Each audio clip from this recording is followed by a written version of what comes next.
Looks like we're live here. Fantastic. Well, I like by way of introductions, I'll introduce myself, Kurt Kraser, Regional Vice President of Sales for the East for Brightof, and my counterpart here on the on today's webcast is Dr. Chase Cunningham, cybersecurity expert and author. And it's an honor to present with Dr. Chase on the Identity Security Conference call here. I'd like to open it up and really, I got a couple slides here. I'll probably take about 10 minutes, and then Chase is going to talk about some real world experiences here in the public and private space. But I'm going to jump in and just talk about the world we all came from. And then this is, I want everybody here on that's listening to look at this more like an education. My background is tied to solving some of the the largest banks, pharmaceuticals, their identity and privilege problems in the last 15 years. And I've sat on site with the likes of Citigroup, JP Morgan, Goldman, 10 of the top 12 pharmaceuticals, and help them solve their privilege problem by tying into to a directory they already owned, right? And so I lived that life for the last 15 years, and so I can talk about it, right? And it's the world we came from. And the world we came from really was accounts and passwords, right? It was pretty simple, right? You had accounts and passwords, you had password sprawl, you had UID, GID namespace that was very messy, and you really had two options. You had, tied to a directory you already owned. Three options actually. You had one, you had a VPN. You could tie into a directory you already owned, which is what one of our my past vendor had done with a lot of success. You could use a vault and or you can build a Kerberos LDAP directory on your own and try to build the erector set. So there's always a build your own, right? In today's call, we're going to talk about a build your own, just-in-time, multi-cloud, unified model. It's a mouthful there, compared to an off-the-shelf, Brightof fully supported solution here. Again, the world we have come from. When I used to make dials into the likes of the Fortune 50s and ask them seriously, like 10 years ago, it wasn't that long ago, right? How are you managing privilege? The answer was sudo, right? Which was where we've come from 10 years ago to now is mind-blowing, because sudo was trusted that we could give out root to a handful of people, and we would trust that was being handled correctly, and it was trusted. There was no zero trust environment, and it really is somewhat the same. We're moving into a direction in the cloud where that same kind of trust is out there. And it's from a cloud standpoint, we're all VPNless, right? So these multi-cloud environments, right? They give us an entire set of new challenges, right? Zero trust is needed now more than ever. Build these slides here, and so a couple reasons for why, right? Multi-cloud is VPNless, number one, right? Environments are more complex, less secure, because cloud identity is so new to so many senior cloud users and decision makers. Tokens are used in automation for access control in multi-cloud environments. Tokens are, as we all know, are over-privileged and unexpired to manage and managed very differently across each CSP. Each CSP has its own set of cloud services that handles keys, what we call secrets, keys, and tokens, much differently than the others. You get a GCP environment, you got an Oracle environment, an IBM environment, you have an AWS, you have Azure. They all do it differently, and so the tokens, they also stay static through the entire SLDC, end up staying static through dev all the way through production for most of our environments. And again, from an education standpoint, it's much different than just a user ID and a password, right? These are users wake up every day and they use these keys, and these keys are able to be shared. They're shareable, and it's managed differently, right? And reported on differently per environment, per CSP. And most importantly, right, we all out there, we walk into an environment and we see a couple of the usual suspects. We're seeing Snowflake a lot. We're seeing SailPoint. We're seeing Savient. These IGA vendors, the last two I mentioned, user accounts are not part of the IGA workflow, right? And if you talk to the identity experts at both Savient and SailPoint, they are Brightof partners, right? And the Brightof partner, the reason that we're partnering up with these folks is because they don't provide the ability for these user accounts to be managed, and we do. The goal here is, get rid of the overprivileged users, right? So we can all admit that there are too many standing privileges out there in the real world. I had just done a CISO, spoke at a CISO function, and I had to raise a hands on a couple questions. And, I actually offered a free $100 bill. They can, if they can answer the third question with a yes. And I had asked the first question, raise your hand if you've been at the company more than 2 years. Everybody raise their hand, right? And then the next question was, raise your hand if you or anybody in your environment has granted privileged access, right, or secrets access to your mission critical cloud tier 1 applications. They all raised their hand, yes. Raise your hand again, free $100 bill. If anybody can say yes to this question. The question was, can you guarantee that you have revoked 100% of the privileged access you have delivered in the cloud? And there was not a person in the audience who raised their hand. That's the problem we're solving. We actually got a couple opportunities out of that one. So, and lastly, the other challenge is, auditors, right? Auditors internally, externally, they're always asking for, give me a report, give me something simple that proves you have control over privileged access and access in your cloud, multi-cloud environment. And if you were to answer the call with that auditor internally or externally, typically it's a manual effort or it's a native tool effort. And so if you have, between 15, 20, 25 platforms, we can all, if we were sitting in a room together, right, I would probably ask for, the person to raise their hand if they're responsible for that. And typically it's 6 or 7, days of their month, just building spreadsheets and, building workflows that show, improve, that access control is managed. It's not convenient, and honestly, it's not secure, because once you're done compiling, right, typically, there's manipulation that sometimes can go on. There's consultants outside. It's cumbersome, right? And so again, something we'll speak to here in a minute that Britive offers our enterprise client base is the ability to a single thread to prove that you have control of your access and zero standing privileges, which is always the goal here in these large multi-cloud environments. So in a second here, Dr. Chase is going to talk about really identity being the new perimeter. Again, there's no VPN, right?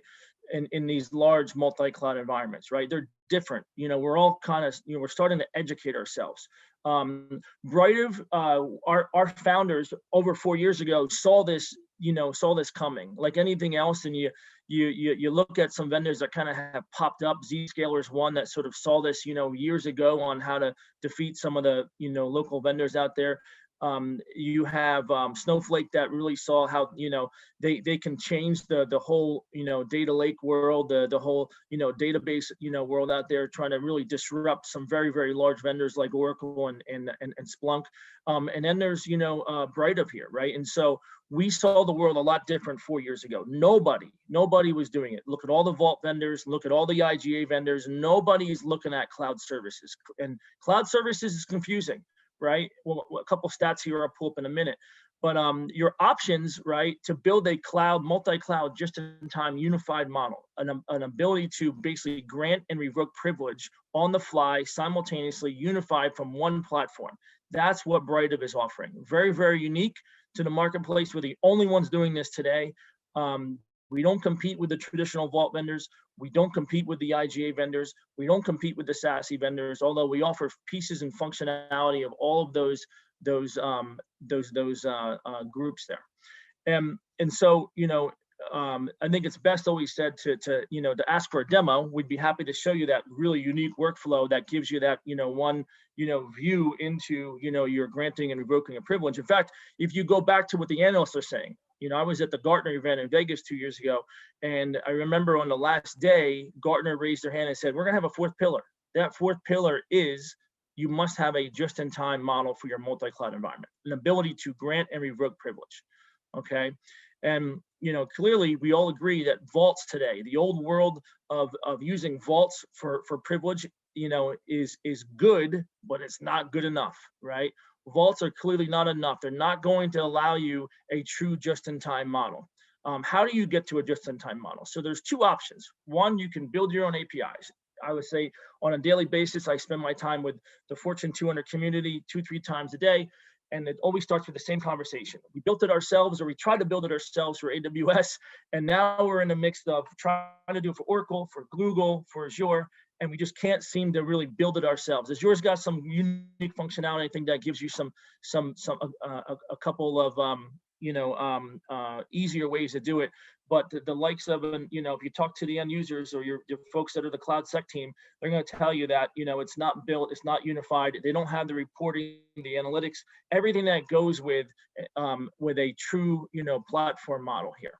And the goal in these, when you're building these environments, whether you build it yourself or you use the Brightof Enterprise privileged access broker model, really the goal, is to have it, unified, have all the APIs connected to all of your CSPs, the ones you have now, and don't forget about the ones you're going to have tomorrow. You acquire a company, you could end up with something you've never seen before, something from IBM, something from Alibaba, something from Oracle, something from Google, so on and so forth.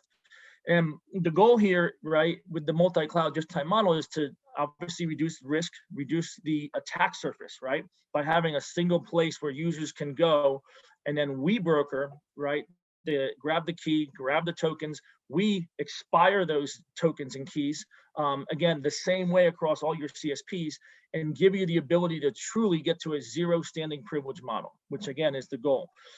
What does it give you? It gives you a much easier platform for your DevOps, your cloud security admins, your cloud admins, your cloud security teams, your auditors. One platform really, again, to manage, everything from onboarding to offboarding. Not to mention, the onboarding is done in minutes, which we'll talk about here in the next slide, which is a use case we did with a very large Fortune 10 car manufacturers using us globally.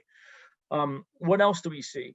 We see that, again, lastly is the analytics, right? Having the ability to take entire global cloud infrastructure and be able to get some analytics behind, how you're using the environment, so that Brightov's service can basically tell you and give you role right sizing advice on certain roles that in the, we basically see on a daily basis. We, given all the data that's come in, we can basically see that you're over privileging, certain roles. So there's some really unique things that come with a platform solution like Brightof, again, that is being used by several large, Fortune 50s today.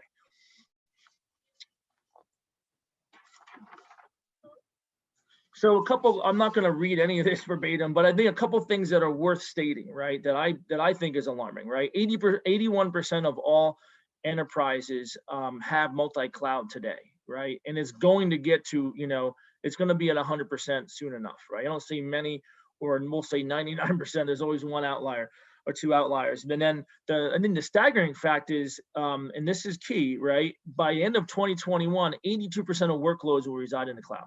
Right, that's huge, right? Why is it big? Because the tools that are being used by the cloud admins, the DevSecOps, the DevOps folks, the ones that are rebuilding the apps after microsegmentation orchestration goes on, those are the ones that can do damage, right?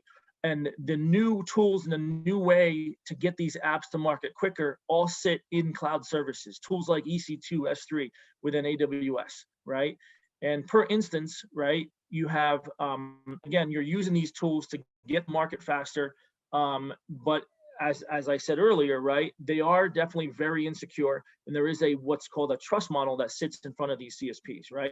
You want to build a zero trust model, that's where Brightof comes in. Okay. And then lastly, I want to talk about a use case, right? So this is Fortune 10 in the whole world, right? So these folks, we're a very established enterprise, company that's obviously proven with a very large client here that's using us globally.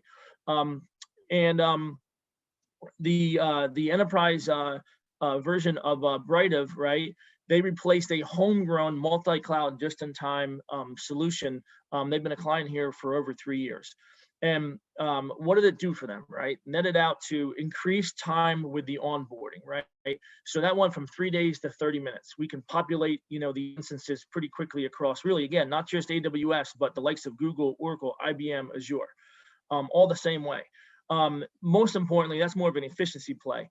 It's one unified platform, right? So meaning you don't have to hire Google experts and Oracle experts and IBM experts and Azure experts. If you only have AWS experts, you're good with the Brightof Enterprise platform. It also gives you, as I said before, centralized reporting equals audits are passed, right? No longer do you need multiple days. You literally just give the auditors access to the console, reporting console. They can dig in and they can see whatever they want to see from an access control standpoint, globally, by the way.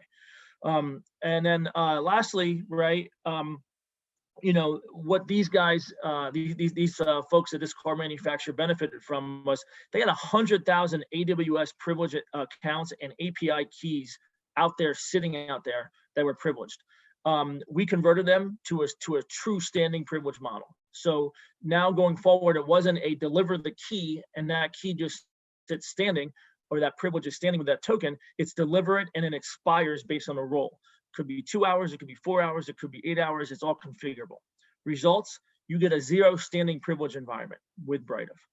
Okay, the results furthermore are a past audit and no breaches, right? And so that's the model that Brightof is in the market for. That's what I live every day for, is to talk to folks like yourself about how you can take and go from a true homegrown we can do this ourselves, this director set, to using a fully supported enterprise ready Brightof cloud access management model. With that being said, I'd like to turn it over to Dr. Chase Cunningham, Doctor of Zero Trust, to talk a little bit more about the Zero Trust market with multi-cloud cloud access management. Thanks. Let's go ahead and jump on to the next slide here. So I'm a big pop culture movie fan, so I love to throw as many pop culture references and movie slides and TV shows into things. So Mandalorian's one of my new favorite ones. Go back one slide real quick.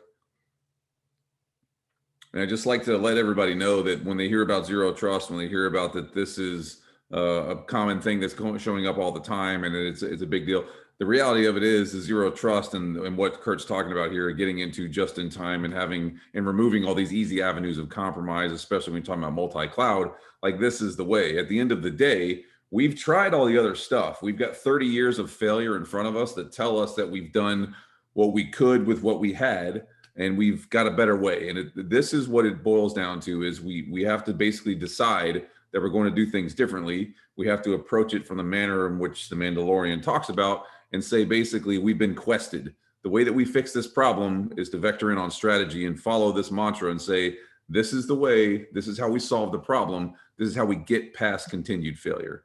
Next slide. Zero Trust and this approach is not just about cybersecurity. I actually like to tell people during workshops, I don't necessarily care about cybersecurity from the beginning. What this is actually about is business benefits. Now, if you ask organizations, what business benefits do you get from enabling Zero Trust, especially when you're in multi-cloud, hybridized, sort of spread environments, it's very clear. If you see the bottom 4 things here, Zero Trust has helped our organization become more agile. Who does not want your developers, the people that write your code, the people that build your applications to be more agile? Everybody's trying to do that. If you can get there and enable security, it's a good day. Zero Trust has increased our employees' productivity. Who doesn't want more productive employees? What business in their right mind in the history of business has ever said, I want less productive employees? If you approach this problem correctly, more agile, more productive, you also see user satisfaction goes up. If you talk to people that deal with the old archaic model of trying to do vaulting and get stuff from this thing and port it over here and copy and paste passwords and share keys and whatever else, it's problematic, it's slow, it makes them unhappy. You want happy users because happy users don't invalidate security controls. Remember that. And lastly, it reduces security cost. So in your mind, when you're thinking about zero standing privilege, when you're thinking about Zero Trust, when you're thinking about moving into this new approach, really realize that there are clearly defined business benefits. It's a more agile, more productive, more user satisfied, and more more optimally aligned security budget that will help your organization do things quicker, better, faster. That's what we're all trying to get to. And at the end of the day, security is what will enable that to happen if it's done correctly along the lines of strategic initiatives, not more technology for the sake of more technology. Next slide. There you go. Like, that's it. Those four things. The movement that's going on here is global. You hear zero trust all the time. Like, I throw my little tagline in there about being Dr. Zero Trust. It's really because there is a movement going on globally. And remember that in security, this is a herd mentality. This is a herd mentality because everyone's running towards the right place. This is not lemmings running off the cliff. What we're getting at is everyone is engaged in this space because of the fact that there are values to it, like I talked about before. Go back one. 78% of DoD, right, is moving, or excuse me, global organizations are moving to embrace ZT. 9% of the DoD, 13% of financials, 14% of healthcare. There is a globally addressable market. The point is that there's a herd mentality going on here because the herd has figured out that there's a good place to be and that there are real benefits to approaching the problem differently. Again, back to what I said about the Mandalorian, we have 30 years of trying other things that tell us we did the wrong stuff.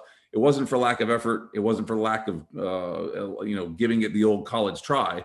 But what it was really about was we weren't dealing with the fundamental core issues that would help fix the problem. Next slide.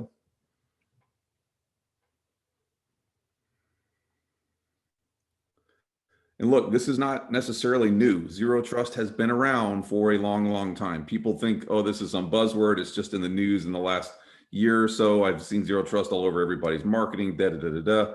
In reality, zero trust has been around since 2003, 2004. It goes all the way back to a bunch of CISOs in New Zealand and Australia that came up with an idea called deperimeterized security, which is what? Security without a perimeter, which actually was the cloud. They were so far ahead of the market, they didn't even realize they were talking about where we're going today. Back then, it was all about network access control, firewall, death by sort of archaic old segmentation. Now, as we've progressed, and you can see that from 2004 going onward to where we are 2016, 2017, 2022, it's about removing controls that aren't going to actually fix the problem, and they're built around identity. You see there at the beginning, slow mainstream adoption started with network, right? We had to build networks, we had to continue to upgrade, we had to continue to employ controls. Now, the user, the identity, the access, the ability to jump around within infrastructure, that's where perimeter controls have got to be applied. That's where zero trust grows. The reality of this is, if any solution set or any technology or any capability had been in the market for this long, everyone would say, okay, there's got to be something to that. It's only that you've begun to hear about it because it's being adopted so well that you actually understand that zero trust is a thing now. Next slide. Look, if you put your data in the cloud and you don't do it correctly, be it in AWS or GCP or Azure, your own cloud, whatever else, it's going to wind up being just like this cat here on South Park. And we have hundreds of instances of folks showing us that this is what happens. You take your stuff, you stick it in the cloud, and all of a sudden you go, and it's gone. Or I've got a breach. Like, that's what happens if you do it incorrectly. Why? Because cloud is operating at speed and scale, and cloud shares stuff across resources. So if you're not managing, maintaining, controlling that infrastructure correctly and taking care of what will cause compromises, which is users, accesses, identity, capabilities, possibilities of getting into infrastructure, that's where you go wrong. So the cloud is good. The cloud is where we all want to go. The cloud is where we build stuff. We live and breathe in the cloud. But if we don't have a way of managing, maintaining, and controlling the ins, the outs, the excessive privileges, the ability to move between infrastructure, the data will wind up being compromised. It's not a question of if, it's a question of when and how bad. So you're kind of in a place where you've got to look at it in that reality. And I love that Kurt's got the stuff in there about a technology company, specifically a car company that's doing this. You usually wouldn't think about a car company doing things in the cloud. You think they stick wheels onto a car and make it go somewhere. No, they do a lot of development. They do a lot of interesting things inside of cloud infrastructure to make things bigger, better, faster for their business. And they've enabled this. And people would typically go, well, if they're not a sort of normal cybersecurity related company and they're doing it, why can't I explore that? And the question you should be asking is, why aren't you exploring that? Next slide. This is it. Like, this is the slide that I end most of my speeches with, most of my talks with, is like, look, folks, this is it. It's this simple. This is where we're at. We have two choices. We can either say we're going to hit that bridge one way or the other, and our choice is to do this. We can either smash the gas and try and go as fast as possible and hope we rocket past failure, and maybe we get to the other side of that bridge with the car or vehicle sort of intact, and we continue to schlep on until we come to another bridge. And then what do? We hit that one as fast as possible and hope we get through that. Eventually, the vehicle is going to fall apart. But we're being told we have history, we have capability, we have knowledge, we have news, we have all these things that are clearly saying we have two ways to go. We can either go fast and smash into that bridge and hope we get through it, or we can make a hard right and realize that there's a way to go around the problem and to leverage what's in front of us more effectively to actually get past the problem. That's what we have to do. That's what zero trust is all about. That's what strategic initiatives can help you get to. And that's what leveraging the right capability to solve the right problem with the right technology is going to do for you at the end of the day. So this is what it boils down to. If you take nothing else away from my point in this slide deck, it's this: make a decision. Either choose to continue to do things the wrong way, and eventually it's going to catch up to you, or change the game, go around the problem, and leverage what's in front of you more effectively to get past the problem. It's that simple. Thank you, Chase. I guess we pause here and go to a Q&A. I think the Q&A would be questions that are posed from our host, Mr. Allen, in our chat window.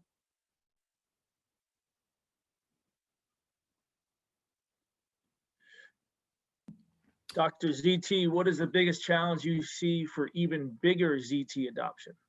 I mean, really, it's the manageability of things at speed and scale. Zero trust is something where if you're in a really small box, it seems to be relatively easy to do. Now that we're moving into big infrastructure, big cloud, hybridized environments, shared resources, developers and builders, and there's lots and lots of moving parts. Where we will hit the wall on the manageability side of this is if we don't have the capability to take care of this stuff at speed and at scale at a very granular level. And that's a very difficult problem to solve if you're not doing it correctly with the right solutions that enable that right outcome. Dr. Chase, talk about what is the first thing an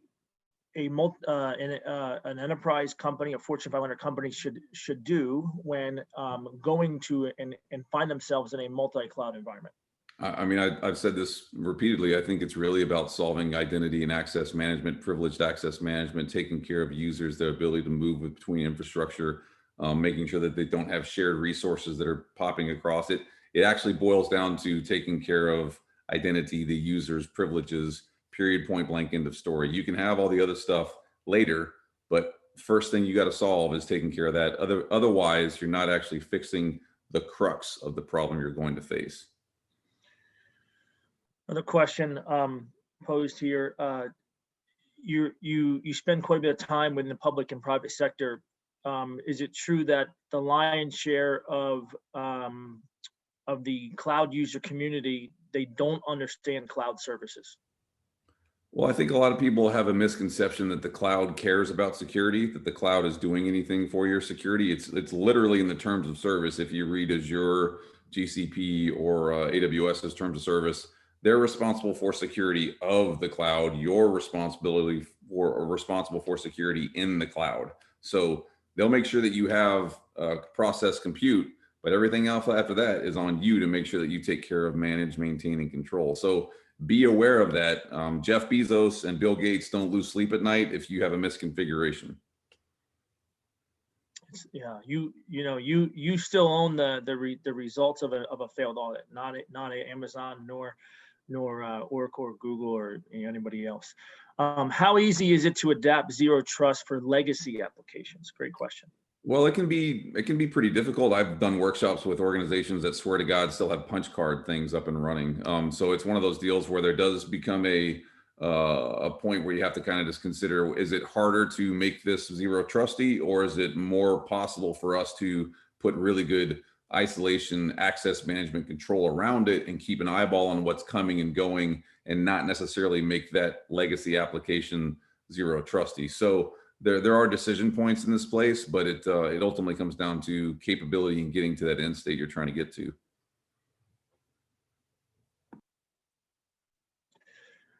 I believe our time is up. We're both available. Should you want to learn more about Brightov's, enterprise, privilege access broker technology, that's, again, solving that need for a zero standing privilege environment, we'd love to chat with you and show it to you, and show you why it's different than a homegrown, just-in-time cloud model. Again, my name is Kurt Kraser. Thank you so much for your time.